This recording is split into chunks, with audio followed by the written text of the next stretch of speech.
కానీ నన్ను ఒక దూరాన్ని ప్రొజెక్ట్ చేసి నేను ఒక ఆయన పెట్టిన సోషల్ మీడియాలో పోస్ట్ జనగామ మార్కెట్ కమిటీలో ఒక అమ్మాయి పాప లేడీ పోలీస్ కాలు ముక్తా ఉంది. ఈ కాలు ముక్తాం సార్, బాంచండి సార్, కొనండి సార్. ఇది దొరల పాలన, మాది దొరల పాలన.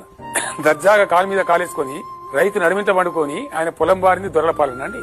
దేశంలో ప్రపంచంలో ఎక్కడ లేనటువంటి దళిత బంధు తెచ్చి 10 లక్షల రూపాయలు కూడా ఇచ్చినారండి. ఏ ముఖ్యమంత్రిని ఏ రాష్ట్రమని ఇచ్చిందా? ఏ ప్రధానమంత్రిని ఇచ్చిండా? ఫేజ్డ్ మేనర్ లో దళిత కుటుంబాలు ధనిక కుటుంబాలు కావాలని ఏ ముఖ్యమంత్రి ప్రయత్నం చేసిండా? మేము చేయలేదా?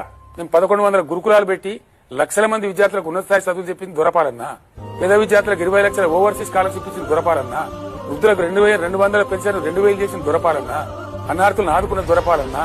ఒక సిస్టమేటిక్ గా క్రమ పద్ధతిలో కొత్తగా వింత పాతక రోత అనే ప్రజలను బుద్ధి కొట్టించడానికి ఒక విష ప్రచారం చేసి అడ్డగోలు హామీలిచ్చి మీరు గెలిచినరే తప్ప మాది ఆ దొరపాలన.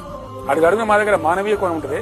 కేసీఆర్ కిట్ ఎవడని ఆలోచించినాడండి? ప్రస్తుత ఆడబిడ్డలకు 13,000 ఇచ్చినాడండి? విన్నామా? ఎప్పుడన్నా ఈ చరిత్రలో విన్నామా? న్యూట్రిషన్ కిట్ గర్భిణులకు ఇచ్చిన చూసినామా?